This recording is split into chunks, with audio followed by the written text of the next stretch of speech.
Okay, let's talk about the Hollywood writers. This next category is a bit of a downer, to be honest. It's for writing. We all know writers get way too much credit in Hollywood, and that's due to the generosity of actors sometimes mentioning them. Suppose you're wondering why your favorite TV show or movie like Emily in Paris, Stranger Things, Cobra Kai, Blade, and a whole lot of late night shows have been delayed, and many are going to. Well, in that case, it's because of the ongoing Writers Guild strike, which just crossed its 1-month anniversary. The writers of Hollywood have refused to work because they feel that they are being treated unjustly and that the ongoing changes in the entertainment industry has affected them terribly. They are prepared to strike, I quote, "Until we get the deal, we need to make sure that writing is a viable profession." And this strike will not just affect the production companies but everyone, from the food caterer on the movie set to VFX artists to directors and to us. This is a strike at the very core of Hollywood. And it's been a month now. So the question is, why are they striking? Well, most people answer with 2 words, higher pay. But the reasons are much deeper than that and there are many layers to it. The problems are actually in the system itself. So how will this whole shebang play out? Let's put on our Sherlock hats and investigate. Movies and shows have been a constant source of entertainment for generations everywhere. These movies often become more than just moving pictures on the screen. The stories have the power to move people, instigate emotions, and get them into a world that they never imagined. But the architects of these stories, the writers, rarely get enough attention and recognition. They are rarely the stars of the show.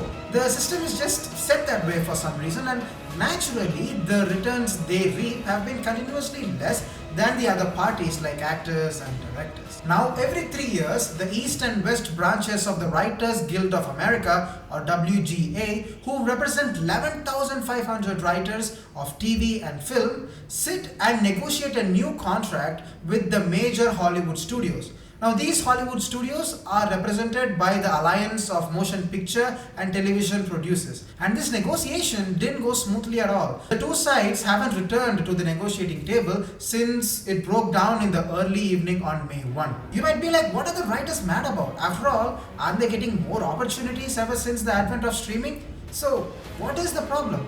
Well, streaming. Let me explain. One of the strike's key demands is higher compensation. According to them, the median weekly writer-producer pay has declined 23% over the last decade when adjusting for inflation, mainly because of streaming. And added to that, they cannot find jobs throughout the year.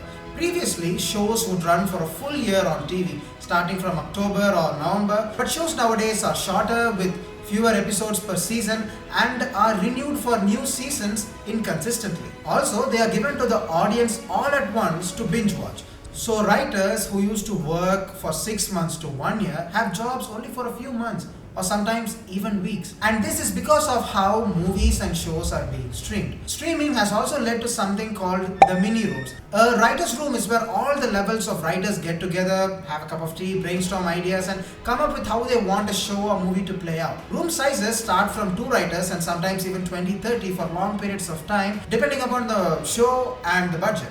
Then there is something called the mini rooms. They are rooms that exist for limited series or smaller shows that may last longer but offer less of a guarantee for the writers working inside them. Due to the emergence of streaming where shows are released almost every week with tighter budgets, mini rooms are being hired extensively, which is obviously creating instability for writers and is not allowing them to gain the needed experience to grow in their careers. Writers are also fighting for something called residual pay, which is payments writers receive when shows they have worked on are re-released or re-aired. Now they are just being paid a tiny fraction. For example, a writer who has worked on Wednesday, Only Murders in the Building and Jane the Virgin showed that her residual amount was 3 cents for 2 episodes of Jane the Virgin which was being streamed. Now that is pretty bad. So guys, you can see here that the entertainment landscape has changed due to Netflix, Prime, Hulu, Lionsgate and all these streaming companies. But that hasn't benefited the writers, it has made their lives worse.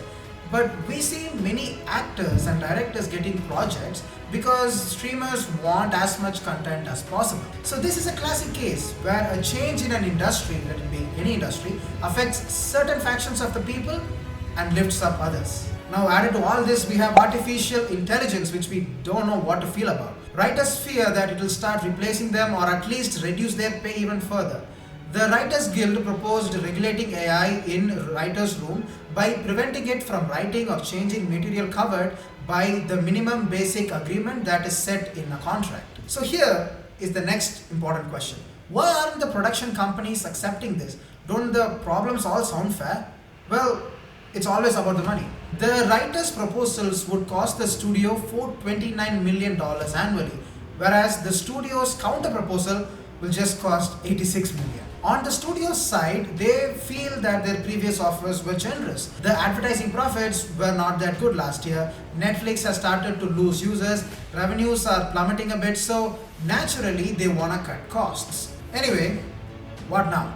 Well, the hope is that both parties come to a middle ground. By the way, this has happened before. A strike happened in 2007 and the two sides agreed on common terms. And there have been multiple strikes before that too, usually in cases similar to this one. Vanity Fair published a very nice article detailing 3 endgames for the current scenario. The most optimistic timeline is that the negotiations start again in July and some deal is made. The realistic one though is that it goes on till August or even October because the studios are not feeling real heat just yet.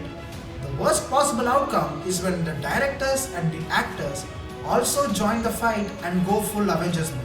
They want some good deals of their own, it seems. The directors have gone on strike just once in 87 years and the actors have caused stoppages here and there. But if they do join to apply pressure, TVs and theaters will be nothing but black screens for a while. So let's see what happens. I hope you enjoyed the video and found it useful. If you did, make sure to hit the like and the subscribe button and I will see you all in the next one. Peace.